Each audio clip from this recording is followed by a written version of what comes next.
Cette fille si sage, celle qu'on harcelait à l'université, qui aurait cru qu'elle finirait par s'accrocher à moi. Je t'ai donné une fille, alors, s'il te plaît, arrête de m'embêter.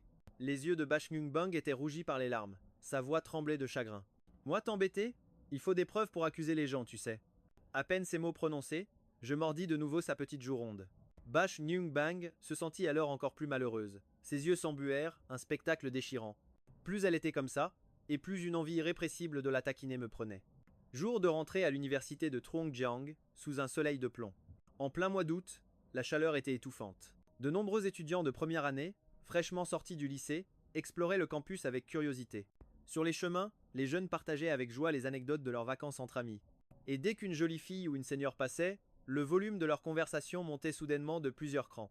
Ces jeunes filles qui découvraient l'université n'avaient pas encore totalement perdu leur innocence de lycéenne. Elles marchaient timidement aux côtés de leurs parents, leurs jolis yeux balayaient la foule, observant les gens de toutes sortes. C'est à ce moment-là qu'une Ferrari rouge vif a fendu la foule animée. Son design luxueux, sa carrosserie brillante et le rugissement de son moteur ont immédiatement captivé tous les regards. Nac-Nac, regarde vite, une voiture de sport. Lança une jeune fille à côté d'elle, toute excitée, à son amie. La fille en robe rose retira ses lunettes de soleil, le regard perdu vers la voiture qui s'éloignait déjà. Ou plus exactement, elle fixait l'homme incroyablement séduisant qui était au volant. Autour d'elle, les rumeurs allaient déjà bon train sur le mystérieux propriétaire de la voiture. Waouh, c'est lui, Fiong Nguyen, le fameux seigneur Fiong. Il est trop beau. Des cris d'admiration fusaient de la part de nombreuses étudiantes. La voiture de sport s'arrêta avec style devant le dortoir des garçons. Un dérapage parfaitement maîtrisé pour se garer juste en bas. Qu'est-ce qui se passe? J'ai ouvert la portière, le visage fermé, la voix agacée. Ce n'est pas moi qui suis pressé, c'est le professeur principal qui te cherche partout. Truongo, debout devant la voiture, semblait un peu inquiet. Bon, d'accord, j'ai compris. Une fois garé, je me suis dirigé à contre-cœur vers le bâtiment administratif. On dirait bien que ce midi, je vais devoir subir le repas de la cantine. L'heure du déjeuner arriva rapidement, la cafétéria de l'université était bondée. De nombreux parents, curieux de goûter la cuisine de l'école, faisaient la queue devant les comptoirs. Qu'est-ce que tu veux manger, ma petite? Lança chaleureusement la dame du service. La jolie jeune fille qui se tenait devant elle était visiblement très intimidée. Après un long moment d'hésitation, elle murmura une portion de légumes et un peu de riz blanc. Merci, madame. La dame de la cantine, qui avait l'habitude d'avoir la main un peu tremblante, la servit cette fois avec une grande assurance. Que ce soit les légumes ou le riz blanc, la louche était pleine à ras-bord. Décidément, la beauté est un avantage partout où l'on va. Bashnyungbang prit délicatement son plateau et sortit de sa poche quelques billets froissés. La dame de la cantine, surprise, lui dit alors avec un peu d'embarras. Désolé ma petite, la cafétéria de l'école n'accepte pas l'argent liquide. À ces mots, le visage de Bashnyungbang devint écarlate de honte. Sa tête, déjà baissée, s'inclina encore plus bas. C'était l'heure de pointe, et derrière elle, une longue file d'étudiants commençait à s'impatienter. Le temps passait, et l'attente se faisait de plus en plus longue. Un étudiant derrière elle perdit patience. Il ouvrit la bouche pour se plaindre. Des reproches fusèrent. Sans carte de cantine, tu viens manger quoi ici? Tu nous fais juste perdre notre temps. Une avalanche de paroles blessantes s'abattit sur la jeune fille. Face à ces critiques qui venaient de toutes parts, les beaux yeux de Bashnyungbang rougirent et un voile de larmes menaça de déborder. À cet instant, Bashnyungbang était complètement désemparée. Regardant son plateau et ses quelques billets froissés, elle ne sut plus quoi faire. Elle se décala, laissant les autres passer avant elle, l'air perdu. Utilisez ma carte. D'un geste nonchalant, je tendis la mienne vers le lecteur. Un bip sonore retentit, confirmant le paiement. Mais je ne partis pas tout de suite, au contraire. Je commandai ce que je voulais à un autre guichet. Une fois mon repas servi, je me retournai. Mes deux amis qui étaient entrés avec moi faisaient encore une queue interminable. Je leur adressai un petit clin d'œil en haussant les sourcils. Les deux pauvres compères. Au fond de la file se regardèrent, dépités. Ah! Le jeune maître Fung est décidément le plus malin. Comment n'y avait-il pas pensé? Fier de moi, j'emportai mon butin vers une table. Un peu plus loin, sans remarquer la petite ombre qui me suivait discrètement. La voix dolce de Bashnyungbang s'éleva, mais dans les vacarmes de la cantine. Elle était à peine audible. Ce n'est qu'une fois assis que je sentis un contact léger. Sur mon épaule. Je me retournai et croisai un regard d'une beauté incroyable. Le visage de la jeune fille était empourpré. Par la timidité, plus magnifique que n'importe quel paysage. Cet instant fugace sembla durer une éternité. Camarade, merci de m'avoir aidé avec la carte. Voilà, pour te rembourser. Tellement nerveuse, Bashnyungbang bégayait un peu, sa petite main rosée me tendant quelques billets tout froissés. Je lui souris. Garde-les, ce n'est rien, c'est aussi grâce à toi que j'ai pu avoir mon repas si vite. Si sa longue frange ne cachait pas la moitié de son visage, à l'heure qu'il est, elle aurait déjà attiré tous les regards des étudiants du coin. Cette beauté éclipsait de loin toutes les reines de beauté précédentes. Si je n'avais pas levé la tête pour lui parler, je n'aurais jamais découvert qu'un tel trésor se cachait au milieu de cette foule. Ordinaire. En la regardant de plus près, elle portait un simple t-shirt blanc, mais le col élimé trahissait l'usure du temps, prouvant qu'elle le portait depuis longtemps. Son jean était tout aussi délavé, et même ses baskets. Très simple, bien que bon marché, était impeccablement propre, dégageant un léger parfum d'osmanthus. Il était évident qu'elle venait d'une famille modeste. D'habitude, je suis plutôt du genre vaurien, mais pour une fois, une rare gentillesse m'envahit. Pourtant, la jeune fille en face de moi était incroyablement têtue. Comme si, tant que je n'acceptais pas son argent, elle continuerait de tendre la main indéfiniment. Assieds-toi et mange d'abord, on verra ça après. Je prendrai l'argent quand tu auras fini. Le visage sublime de Bachkingenbang afficha une confusion totale, ses jolis sourcils se fronçant adorablement. Je décidai de ne plus faire attention à elle. Je me tournai et commençai à manger. Quelques secondes plus tard, j'entendis le bruit d'un plateau, posé sur la table en face de moi. Pour gérer ce genre de fille sage et innocente, moi, le voyou, j'ai plus d'un tour. Den mon sac. Sur la table, le repas de Bachkingenbang et le mien formaient un contraste. J'avais choisi 3 plats que je jugeais à peine mangeables. Du porc braisé, du poulet sauté au piment et une grosse cuisse de poulet rôti. Tandis que sur le plateau d'en face, il n'y avait qu'une petite portion de légumes verts bouillis, du riz blanc et la soupe gratuite, si claire qu'on voyait le fond du bol. Malgré tout, Bachkingenbang semblait se régaler. Sa petite main rose maniait les baguettes avec agilité pour saisir un légume qu'elle portait lentement à sa bouche. Sa façon de mâcher doucement la faisait ressembler à un petit lapin. Je me demande depuis quand les légumes de la cantine sont devenus si appétissants. Instinctivement, je pique un morceau dans l'assiette en face de moi. Bachkingenbang, de l'autre côté, s'est figé, comme si elle en avait oublié de mâcher. Quand j'ai enfin goûté, ces fameux légumes, ils étaient toujours aussi mauvais.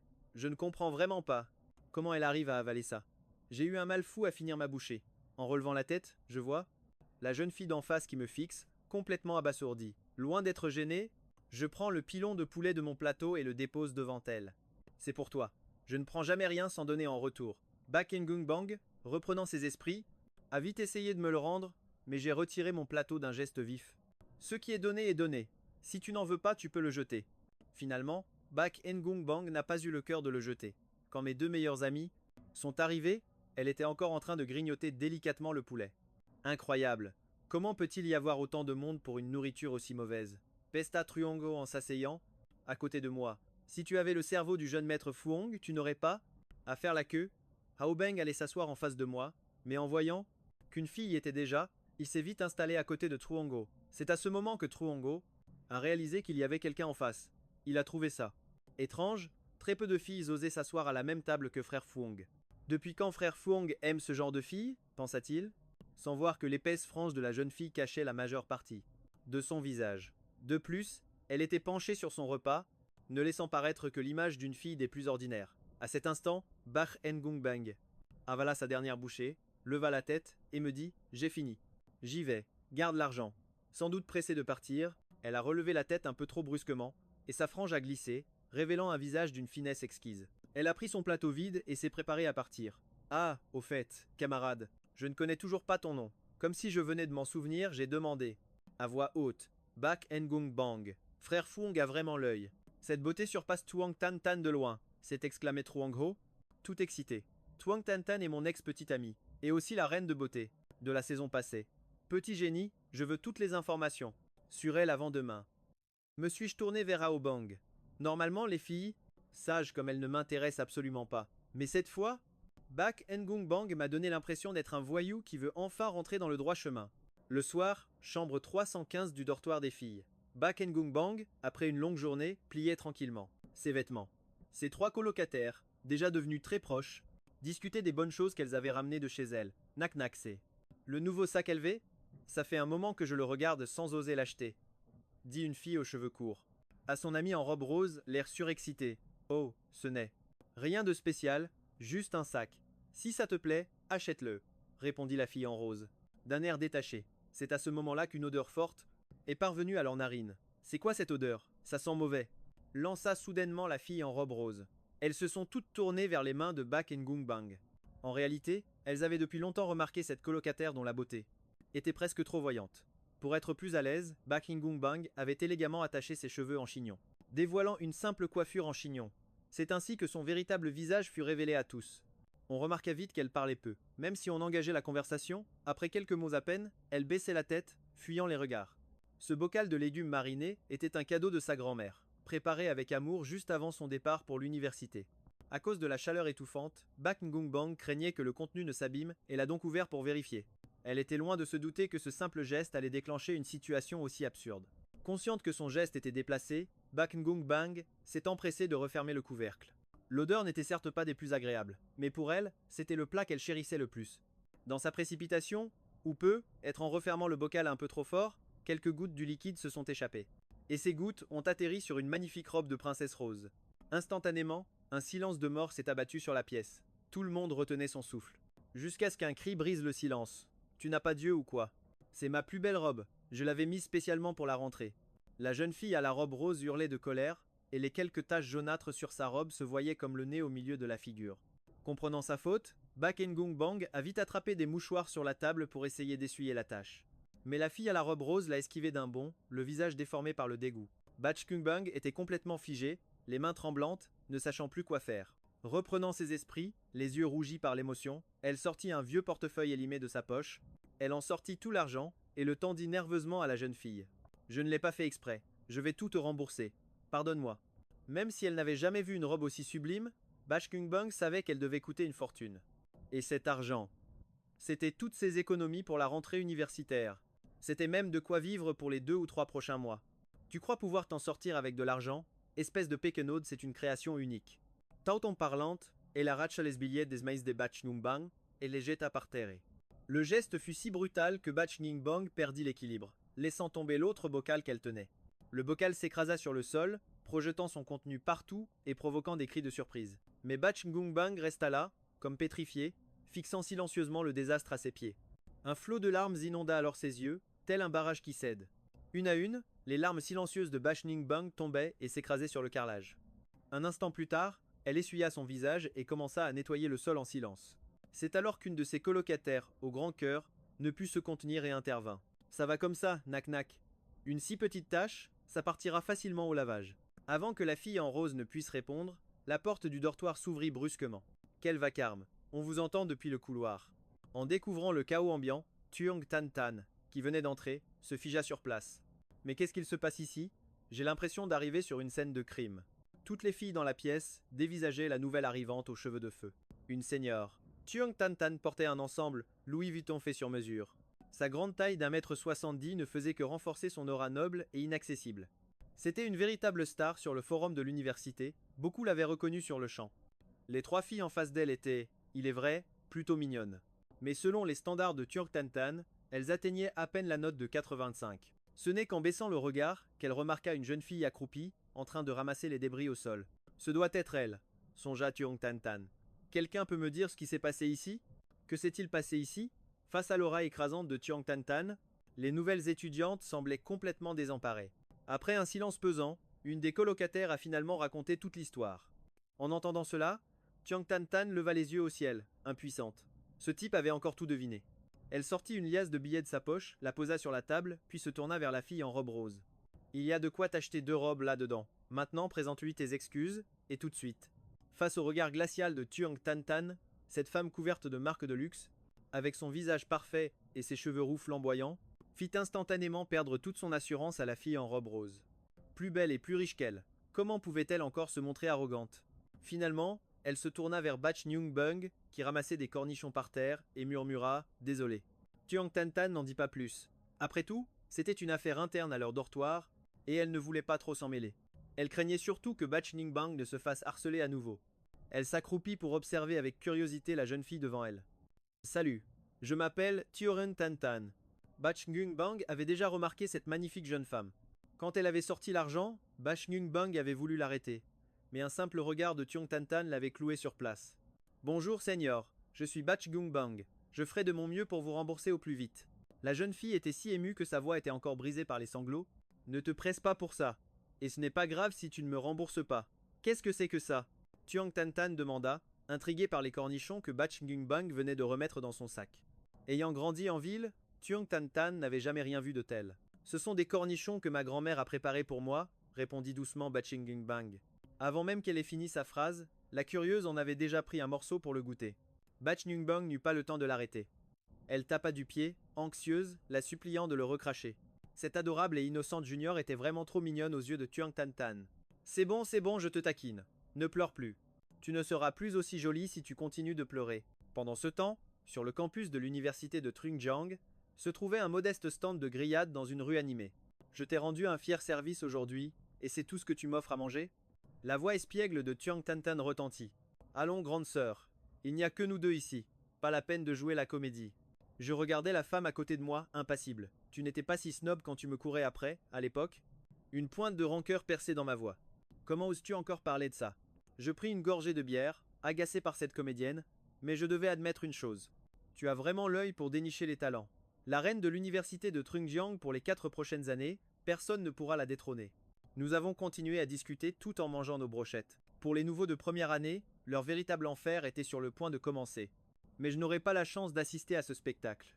Pendant les 2 semaines d'entraînement militaire, mon père m'a réquisitionné à l'entreprise. J'ai donc tout manqué. À cause du surmenage, j'avais même attrapé un léger rhume. Ce n'est que le lundi matin, dans un vieil amphithéâtre où le climatiseur bourdonnait bruyamment, que j'ai vu Bach Ningbang, assise au 3e rang, vêtue d'un t-shirt bleu. Soudain, des chuchotements éclatèrent derrière moi. Je suis entré en classe nonchalamment, juste au son de la cloche. Ma boucle d'oreille noire scintillait sous le soleil matinal, tel un funeste présage.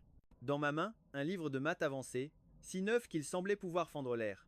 Hé, camarade, cette place est prise? Sans attendre de réponse, je me suis assis à la gauche de Bak Ngung Bang. Une légère odeur de cigarette flottait autour de moi. La jeune fille a figé son stylo sur sa feuille de brouillon immaculé. Du coin de l'œil, elle m'a vu m'asseoir, alors que ma main droite jouait avec son élastique à cheveux, en forme de fraise posée sur la table. Le professeur, ajustant ses lunettes épaisses comme des culs de bouteille, a commencé à écrire au tableau. Soudain, je me suis penché vers elle. Tu as confondu le symbole de la dérivée avec celui de l'intégrale. Bak Ngung Bang a sursauté, son petit visage rougissant légèrement. En baissant la tête pour mes pieds, elle a remarqué le patch anti-fièvre sur ma clavicule. N'oublie pas de prendre tes médicaments. D'une petite voix, Bach Ngung Bang a poussé la plaquette de médicaments vers moi, mais à sa grande surprise, je me suis emparé de son poignet qu'elle retirait. La paume de ma main était d'une chaleur effrayante. Assez pour laisser une marque rouge sur sa peau d'albâtre. Tu t'inquiètes tant pour moi. Veux-tu écouter les battements de mon cœur? Ai-je chuchoté, la provoquant délibérément, près de sa tempe qui palpitait. Autour de nous, de nombreux étudiants sortaient leur téléphone pour filmer en cachette. Soucieux de Bak Ngung Bang et de l'ordre en classe, j'ai tout sauté juste assez fort. Comme prévu, ma réputation me précédait. Tout le monde s'est immédiatement un peu calmé. J'ai tellement soif, donne-moi à boire une gorgée. Mon regard s'est posé sur le petit gobelet rose sur sa table. Bak Ngung Bang a laissé échapper un A, perplexe, visiblement prise au dépourvu. Mais j'ai été plus rapide, saisissant sa tasse pour en boire plus de la moitié d'un trait. Le visage de Bak Ngung Bang est devenu écarlate. Après tout, nous étions en classe, sous le regard de dizaines de pères dieux. C'est ainsi que, volontairement ou non, j'ai fait irruption dans la vie jusqu'alors paisible de Bak Ngung Bang. Comme une pierre jetée dans un lac tranquille, créant des ondes à l'infini. Bak Ngung Bang était douce et peu douée avec les mots. Face à un effronté comme moi, il était naturel qu'elle se fasse toujours malmener. Cette petite avait une longue frange, une situation familiale difficile et une grand-mère malade. Toute l'école connaissait la réputation sulfureuse du jeune maître Fuang. Sachant qu'elle était sous ma protection, personne n'osait plus s'en prendre à elle. Un jour, après le déjeuner, j'ai loué un appartement dans le quartier de Canson, près de l'école. Déménage. Ai-je lancé d'un air détaché à la jeune fille à côté de moi? Non, a faiblement refusé, Bak Ngung Bang. Si tu ne déménages pas, comment peux-tu étudier correctement dans l'ambiance du dortoir? Je peux aller à la bibliothèque, a-t-elle rétorqué, comme si elle y avait déjà pensé. Et s'ils continuent de t'embêter, je les éviterai. Bak Ngung Bang a insisté, têtu. Mais tu as déjà demandé à quelqu'un de sortir toutes mes affaires du dortoir. J'ai même déjà déposé ta demande pour un logement extérieur. Alors même si tu y retournes maintenant, tu n'auras plus de lit pour dormir. Impuissant, j'ai haussé les épaules et continué d'avancer. Mais alors que je savourais ma victoire, la voix étranglée de Bak Ngung Bang a retenti derrière moi. Fuang Nguyen, ce n'est pas parce que je suis une proie facile que tu peux continuer à m'intimider comme ça. Je n'avais même pas donné mon accord, et tu as déjà tout pris. Ça va, ne pleure plus. On dirait un petit chaton. Pleurer va abîmer tes jolis yeux. Allez, viens, je t'emmène voir notre nouvelle maison. Je te garantis que tu vas adorer, ai-je dit en la tirant doucement par la main. Bach Ngung Bang se dirigea vers le quartier résidentiel de Canson, tout proche. Seule la lueur du crépuscule, caressée par une douce brise, les accompagnait. Notre maison, murmura soudainement Bach Ngung Bang, mais sa voix était si basse que je n'ai rien entendu. Une fois notre nouvel appartement rangé, je me suis retourné pour regarder la jeune fille, assise sur le canapé en train de manger une mandarine. On dirait bien que c'est moi qui prends soin de toi maintenant, n'est-ce pas? Les joues de Bashgungbang se gonflèrent, ce qui la rendait incroyablement mignonne. La petite n'avait visiblement pas saisi le sens de mes paroles, laissant échapper un perplexe. Qu'est-ce qu'on mange ce soir? D'excellente humeur? J'ai posé la question d'un ton léger. Ce soir, Bashgungbang hésita un instant, comme si elle cherchait ses mots. Les vacances approchent, alors notre professeur organise une petite fête pour la classe ce soir. Une fête? Et pourquoi personne ne m'a mis au courant? Pourquoi aurait-on dû te le dire? Demanda Bashgungbang, l'air un peu perdu. C'est vrai, pourquoi sa classe me préviendrait? Agacé, j'ai quitté l'immeuble. Mais soudain, j'y ai vu une excellente occasion.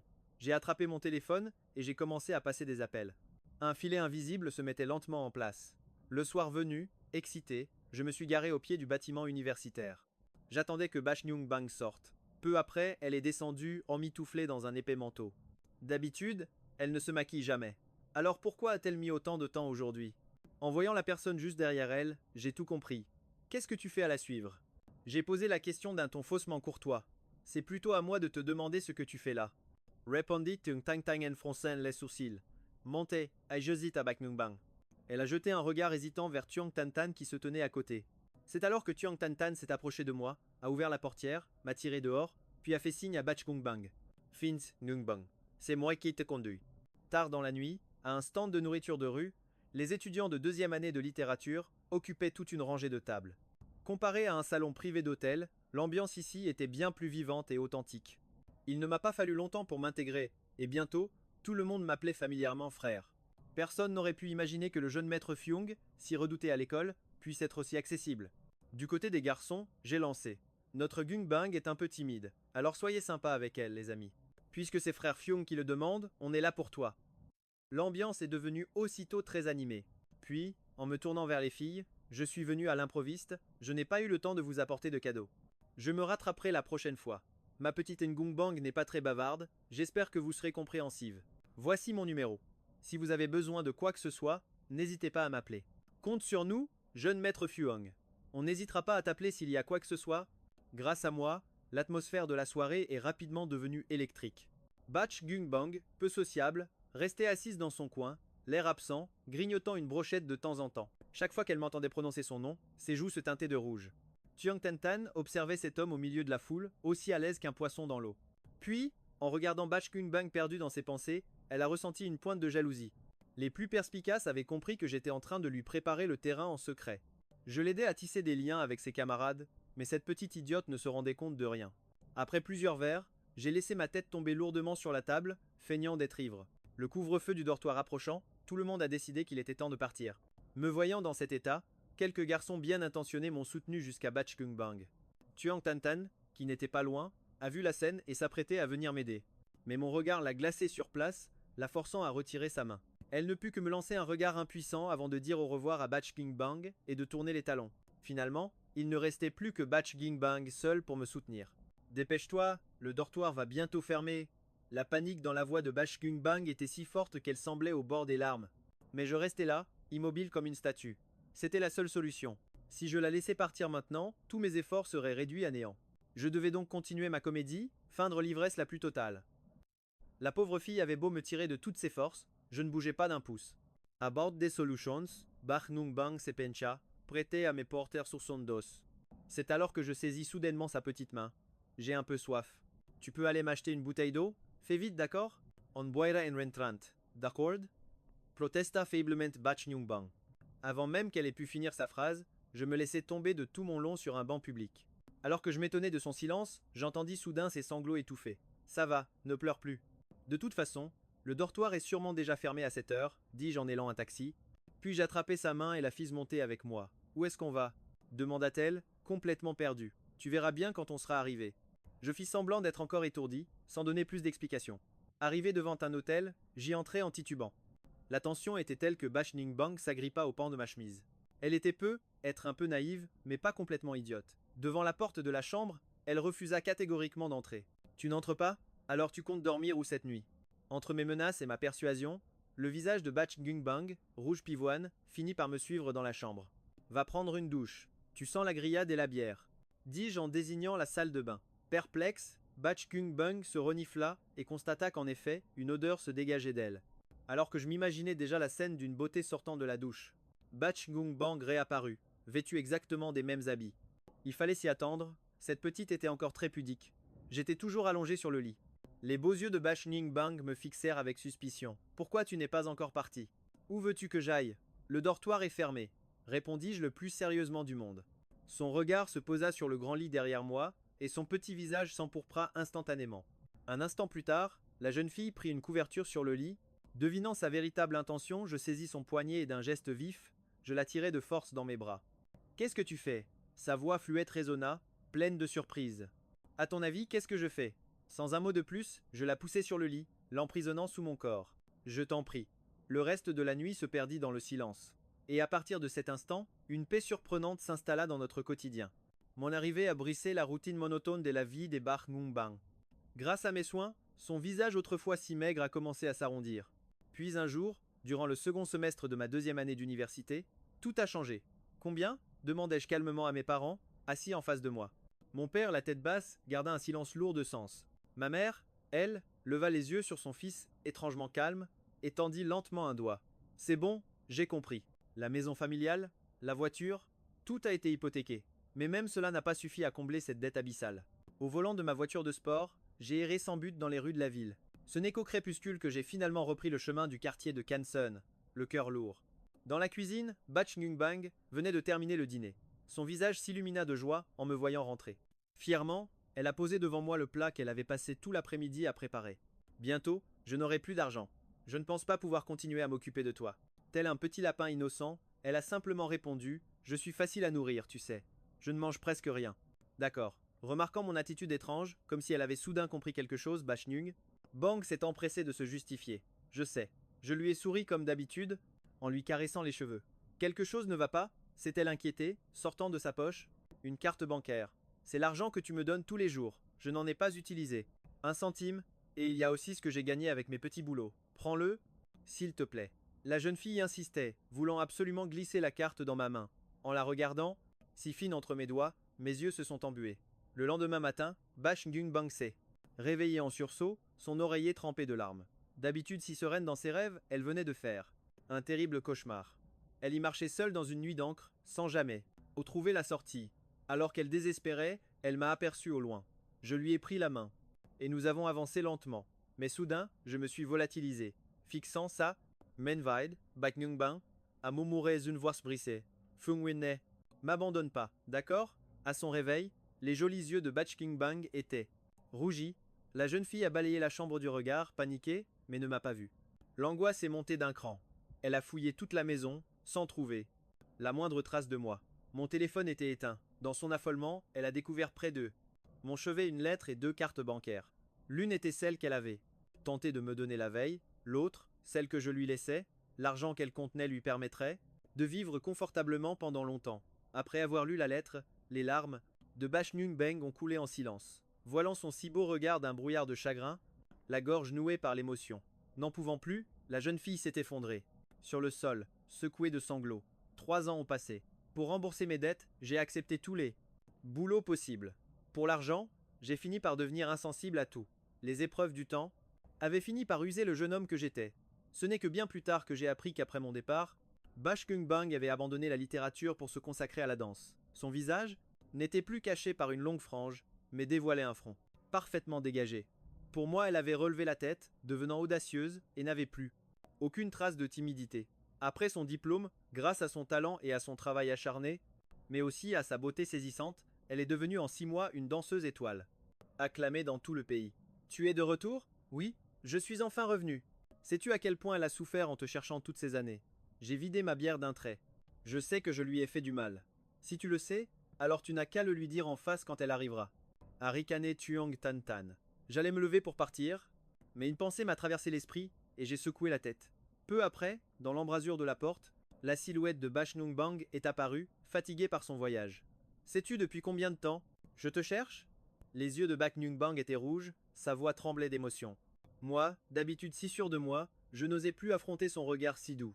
D'autres fois, je savais que pendant toutes ces années, Batch Ngungbang m'avait cherché partout et que je n'avais cessé de la fuir.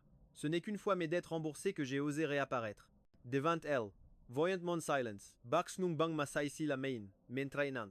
Vers une voiture de luxe garée non loin. De son côté, Tiong Tan Tan pensait, ma chérie, c'est tout ce que qu'est. Je peux faire pour toi.